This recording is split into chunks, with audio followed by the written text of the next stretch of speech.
Aleluias. Eles colocaram debaixo do pé daquele Buda. Disseram: fica aí, tu tem que ser reverenciado ao nosso Deus. Aí colocou lá. Meus queridos e amados irmãos, quando foi por volta da madrugada, eles acordam de manhã cedo, por volta de quem sabe 1h30 da manhã, e vão ao santuário para ver onde é que estava a Arca da Aliança e aquele Buda que estava diante da Arca da Aliança.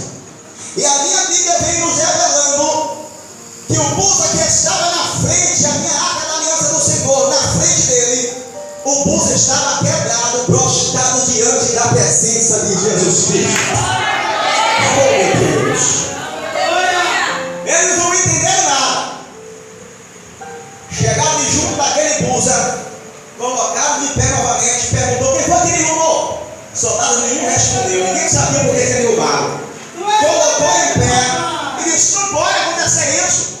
O nosso Deus derrubar diante dessa Arca da Aliança. Coloca ele em pé aí novamente, quero ver ele cair. Colocou.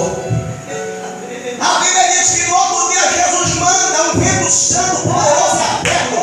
Quebrou portas, quebrou braço, quebrou perna, quebrou tudo. Quando eles amanhecem no outro dia que encontra o Deus da mão estrada todo quebrado, esbaraçado, sabe onde?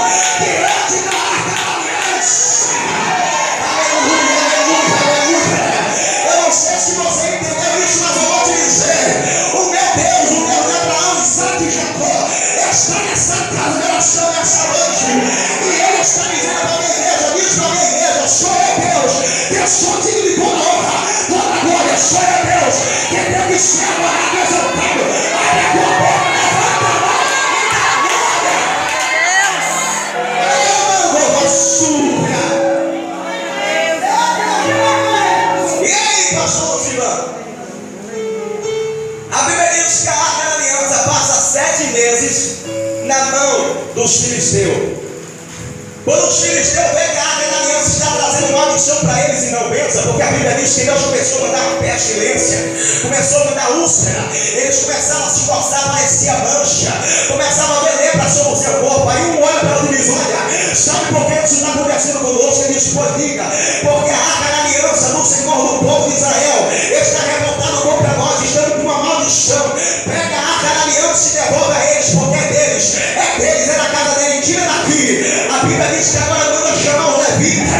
O levita pega a Arca da Aliança e vai levando para onde, pastor?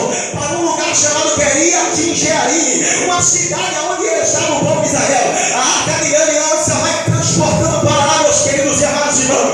Quando essa Arca da Aliança chega de Queriat-Jearim, fica mais um pouco de tempo. Aí a Bíblia vem dizendo que agora, depois que Davi vem a história de Davi é ungido como rei, Saul persegue Davi grandemente, a peleja é grande sobre a vida de Davi. Mas chega um tempo que é onde nós lemos Crônicas, 1 Crônicas, versículo número 13 a seguir.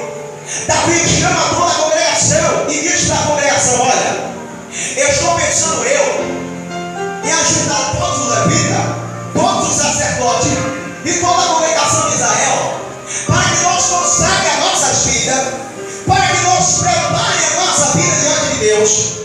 Descemos lá na terra de Queriat-Jearim, pegamos a Arca da Aliança que representa a presença de Jesus Cristo e trouxemos para cá, para a cidade que é de Jerusalém, a cidade de Davi. A congregação vai a Davi e diz: olha, meu servo, olha, meu rei, de fato isso é verdade, gostei da ideia. Chama o levita, chama o sacerdote e vamos lá buscar a Arca da Aliança. Vou te dizer isso aqui para você prestar atenção nisso que eu vou dizer revelado aqui agora. Quando fala, meus queridos e amados irmãos, de buscar a presença de Jesus Cristo, a peleja é travada. Quando fala em vir por círculo de oração do meu joelho, passava ali meia hora intercedendo pela vida do pastor, pela vida da igreja, pela vida daqueles que estão lá na África, pela vida daqueles que estão nos hospitais, pela vida daqueles que estão na obra de feitiçaria, magia negra. O diabo se levanta, sabe por quê? Porque quando você se disponibiliza em vir buscar a presença de Deus, a secretaria do inferno se levanta. Mas eu quero te dizer uma coisa: ele está ordenado se levantar, mas tem a segunda proposta. A segunda proposta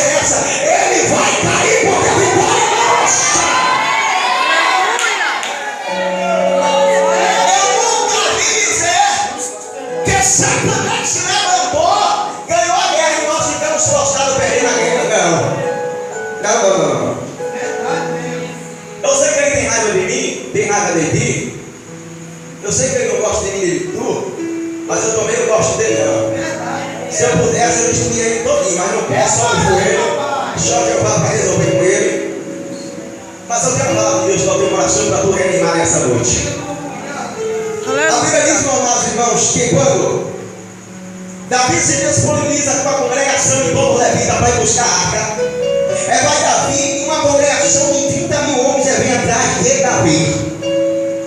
Quando Davi vai entrando dentro daquela cidade que ele tinha ali, a Bíblia diz que Davi vai com o tambor por cima e vai cantando e glorificando a Deus. O que significa isso, meus pastores? Que muitas vezes nós viemos para a casa de Deus, a gente sentamos no banco e não queremos dar toda a honra e toda a glória para aquele que é digno de toda a honra e toda a glória. Verdade. Sentamos no banco e pensamos somente na nossa causa, na nossa situação. Às vezes a gente não pensamos na causa do nosso irmão. Às vezes a gente não pensamos na situação de alguém que está passando por tribulação, por uma causa pior, e só pensamos na nossa.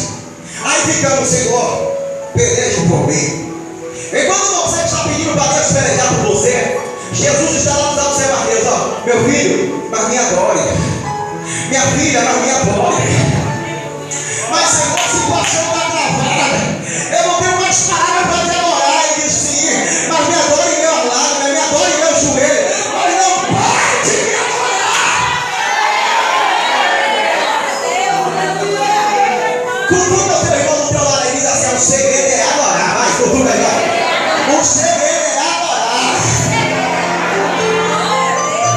Aleluia, Jesus. Lava a súbia. Lembra como na súbia da vassalha. Jesus está dizendo nesse contexto sagrado da Bíblia, irmão, que quando Davi vai para uma congregação buscar a arca da aliança,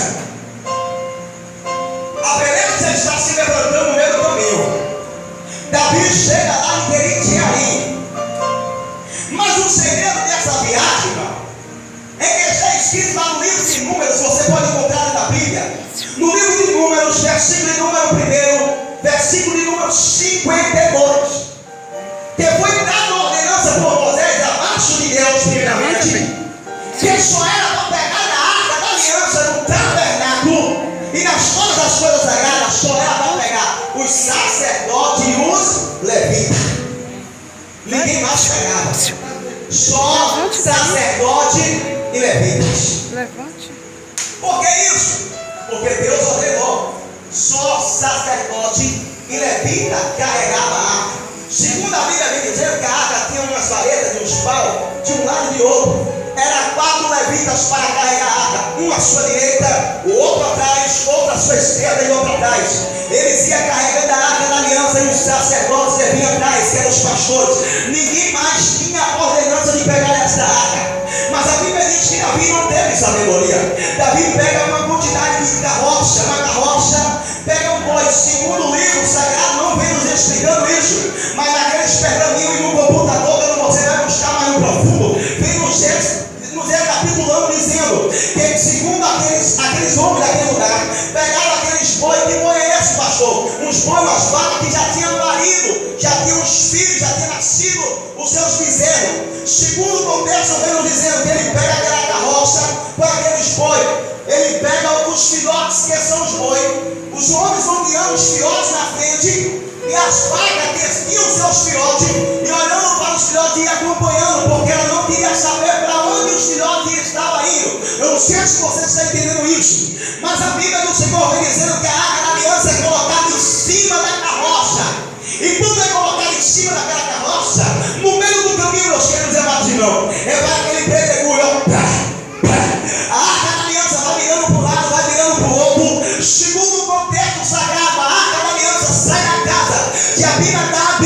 E segundo o contexto, vem dizendo que Ailó e um chamado Usa vai atrás da carroça, olhando para a arca da aliança. Em todo momento, eles iam observando se a arca fosse cair. Eles sustentavam na sua mão. Mas eu quero te dizer, Aiú e Usa não era sacerdote.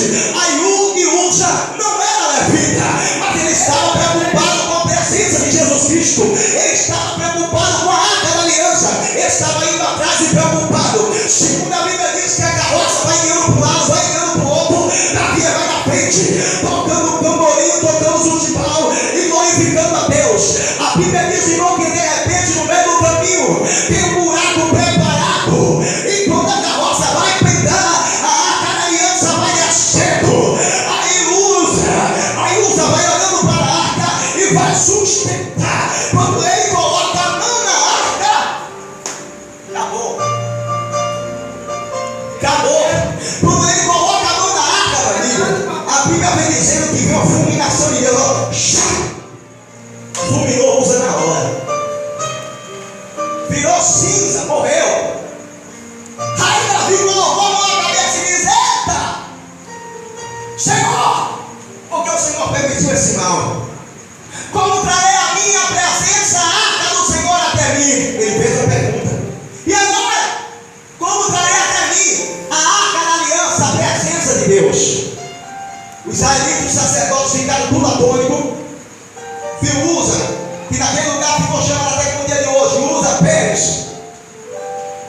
Ele estava fulminado, morto na hora. Aí Davi não é besta. Davi olha assim e diz: agora, Senhor, como vou trazer a arca da tua presença até mim? Porque o Senhor permitiu este mal acontecer. Vou te dizer aqui agora para você alcançar a vitória nessa virada desse ano. A arca da aliança do Senhor, que é a presença de Deus, ela é servida como bênção para nossas vidas e servida para maldição para aqueles que não sabem adorar como Ele. Tem que ser adorado. Entenda isso para você sair daqui entendido. Uza não estava como sacerdote. Uza não estava como levita. Foi ordenado em Números, capítulo 1, versículo número 52, que só que devia tocar era sacerdote e levita. Eles não podiam tocar naquela arca. Mas pastor, ele teve uma compaixão, ele teve uma dor, ele teve um sentimento de não deixar a arca cair no chão, sim. Mas foi ordenado: não toque. O que isso vem me dizer? Obediência, pastor. Vem me dizer o meu coração, olha, obediência. Às vezes queremos bênção de Deus, mas não queremos obedecer. Às vezes queremos vitória da parte de Deus, mas não queremos obedecer ao líder, não queremos obedecer a que está na frente regendo o grupo da senhora, da mocidade, das crianças, não queremos obedecer o juiz, não queremos obedecer principalmente a Deus. Como é que vamos ter vitória desse jeito? Jesus está pronto para nos abençoar e antes da virada desse ano, mas ele está dizendo: obedeça a minha voz. Obedeça aquilo que eu mando você fazer. Aí Jesus mandou: levante, passa a profecia para fulano. Ele diz: não, Senhor, não. Tem uns missionários, tem fulano e tal. Usa lá, tem um pregador, usa lá e fala, porque eu sou da casa, porque eu sou assim, vai dizer que eu estou me aparecendo, vai dizer que eu estou assando. Ei, meu Deus, Jesus está mandando fazer, levanta e faz em nome de Jesus Cristo. Mas Senhor, minha cara está assim, está solando a enfermidade, está aqui do lado, sabe por quê? Não tem feito que papai tem mandado. Não tem feito que Jesus tem te ordenado. Não tem buscado o jeito que Jesus quer que tu busque. Aí, em vez de estar com uma bênção, tem que nem usa, está com uma maldição. Mas nessa noite, com boca de profeta, estou profetizando bênção sobre a tua casa, bênção sobre o teu lar, sobre a tua família. Em nome de Jesus Cristo. Quem sabe você entrou nessa noite preocupado com a tua casa, com vidas que estão lá fora, que estão afastados do caminho de Jesus Cristo, irmão. O cativeiro da tua vida, da tua história,